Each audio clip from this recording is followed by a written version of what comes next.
Good morning. আজকে ম্যাকলয়েডগঞ্জ থেকে আমরা নানা দিকে ঘুরবো। আজকে এখানেই স্টে। আজকে আমরা ব্যাক করে যাচ্ছি না, কালকে আমাদের ব্যাক। তো বুঝতে গেছে কোথায় কোথায় যাওয়া হবে। ফার্স্টলি তো আমরা ব্রেকফাস্ট করব কোনো একটা ভালো জায়গা দেখে। কোথায় করব নিশ্চয়ই পরে দেখাবো। তারপরে আমাদের প্ল্যানিং হচ্ছে ভাকসু ওয়াটারফলস আছে, যেটা একটু ট্রেক না ট্রেল আছে, ওটা করব। And after that after lunch আমরা যাব হচ্ছে নাড্ডিতে সানসেট দেখার প্ল্যানিং আছে। And then return to McLeodganj. Then দেখছি এর মধ্যে যদি কারো চেঞ্জ হয় কিছু। আমরা কিন্তু হোটেল থেকে বেরিয়ে আরও ট্রেক করে তারপর মেন মার্কেটে যাচ্ছি। আমি জাস্ট দেখাচ্ছি, এটা রাস্তা নয়, কিন্তু আমরা একটা শর্টকাট জানলাম হোটেল থেকে, তাই সেটা নিতে গেছিলাম। কিন্তু প্রচণ্ড চড়াই এবং স্টেপ করা রয়েছে বলে কষ্টটা আরও বেশি হচ্ছে। তো পাহাড়ে কিন্তু কখনো না জেনে শর্টকাট নেবেন না, তাহলে এরকম অবস্থা হবে। আমরা ভাকসু যাওয়ার জন্য এখান থেকে একটা লোকাল ক্যাব নিয়ে নিলাম, যেখানে দলাই লামা টেম্পল, সেখান থেকেই আমরা পেয়ে গেছি। এখান থেকে 300 টাকা নিচ্ছে। তো ওরা আমায় ভাকসু ড্রপ করে দেবে, কারণ আমাদের ওখানে একটু টাইম স্পেন্ড করার ইচ্ছে আছে, তো সেই জন্য আমি গাড়িটা রাখছি না। তারপর ভাকসু থেকে আমরা আবার ওখানে লোকাল অটো এখানে দেখছি চলে, সেরকম কিছু একটা নিয়ে আবার ব্যাক করে যাব। আমরা চলে এসেছি ভাকসু ওয়াটারফলসের কাছে। জায়গাটা দেখিয়ে দিচ্ছি। এটা কিন্তু একদম ফলসের কাছে নয়, এটা পার্কিং। এই অবধি আপনাদের গাড়ি আসবে। এখান থেকেই সোজা যে রাস্তাটা, এটা ওয়াটারফলসের দিকে গেছে। প্রায় 1 কিলোমিটার মতো কিন্তু ট্রেইল বা ট্রেকিং করে যেতে হবে, তারপর মেন ফলসটা। তো আপনারা একটু টাইম নিয়ে আসবেন। সকালের দিকে আসাটা খুব ভালো, তাতে অনেকটা খালি পাবেন।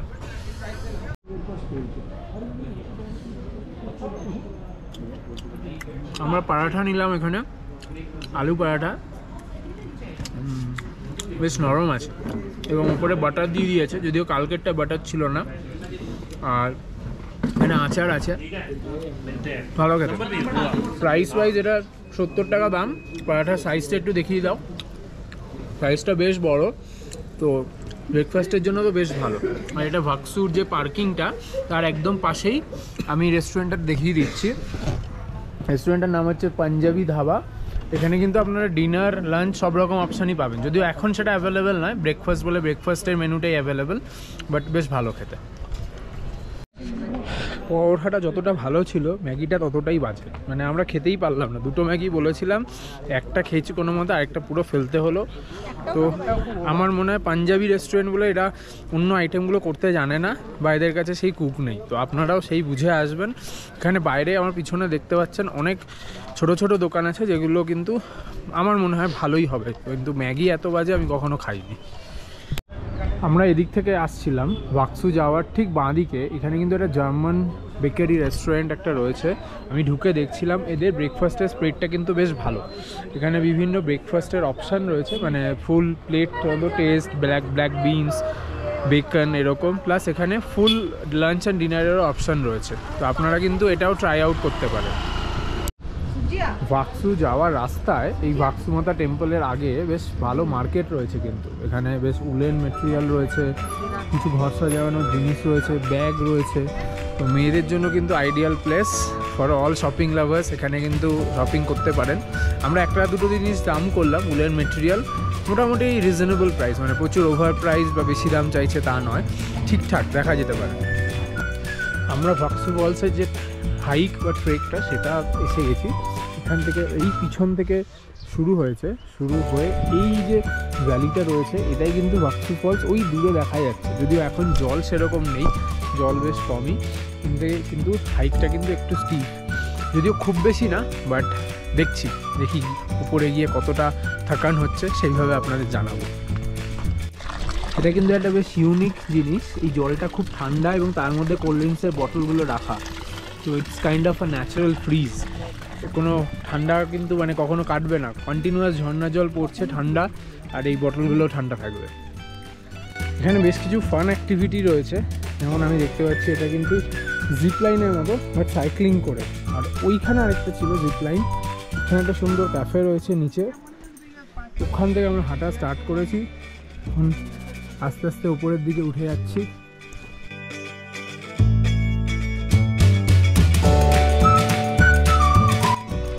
বেশ অনেকটাই চলে এসেছি, আর 1/3 মতো বাকি। চারাইটা কিন্তু বেশ ভালো, কম নয়। যারা পায়ে প্রবলেম আছে, যারা একটু শ্বাস ফুলে যায় সহজে, তাদের জন্য কিন্তু কষ্ট হবে। সেইভাবে আসবেন টাইম নিয়ে।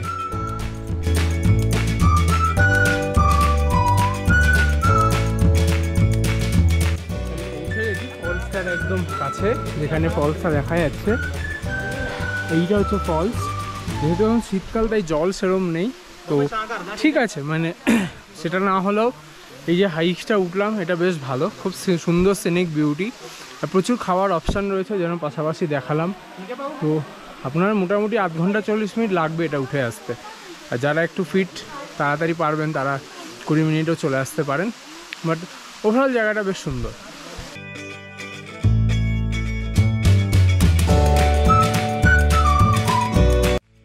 আমরা ওদিক থেকে আসলাম, এদিকটাতে ভাগসু ওয়াটারফলস দেখে ঠিক একটুখানি বেরিয়েই এই সাইডটাতে শিবা ক্যাফে। আমরা এখন শিবা ক্যাফেতে যাচ্ছি। এই রাস্তাটা কিন্তু আরও উঁচুতে, যেটা ফলস সেখান থেকে আরও 150 মিটার উঁচুতে, এরকম খাড়া সিঁড়ি।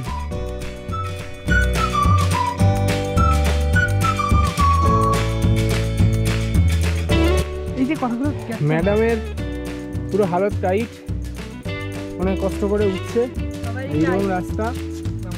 আর ফটো মডেল এগিয়ে চলেছে নিজের মতো।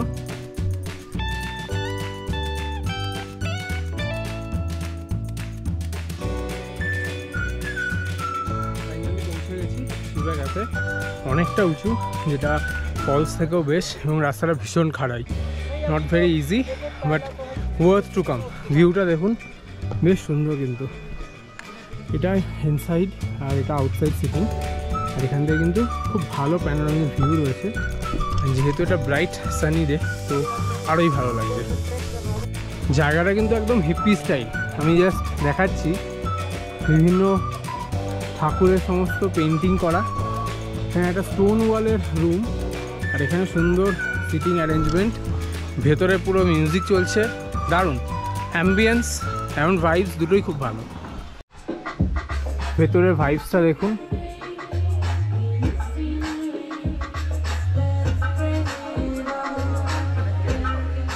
আমরা এখানে বেশি কিছু নিইনি, জাস্ট একটা শেক আর একটা স্মুদিজ নিয়েছি।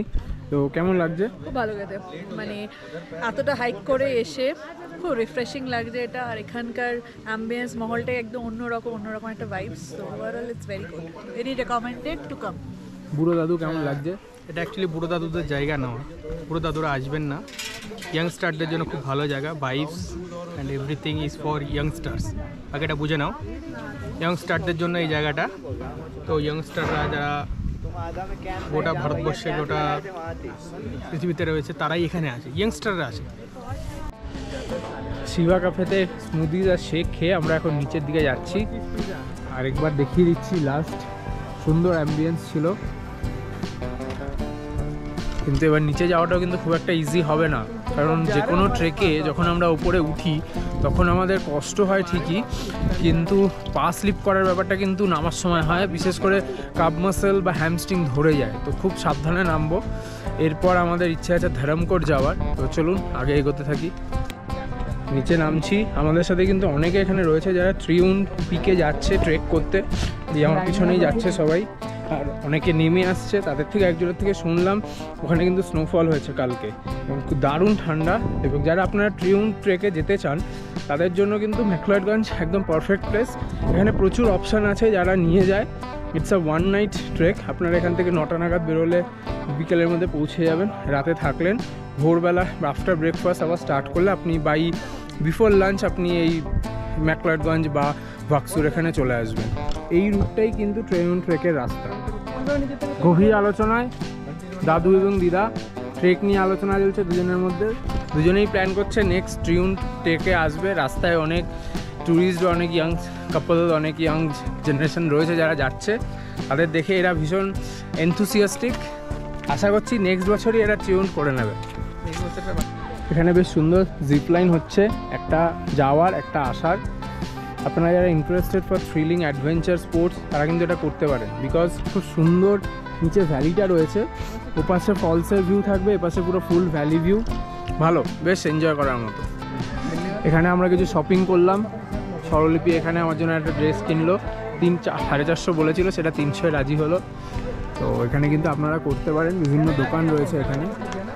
এখানেই ভাক্সুনাগ মন্দির, যেটাই টেম্পল যাওয়া মানে ঝর্ণায় যাওয়ার আগেই পড়বে। আমরা এখান থেকে হেঁটে চলে গেছিলাম, এখন ফেরার সময় মন্দিরটা ঘুরবো।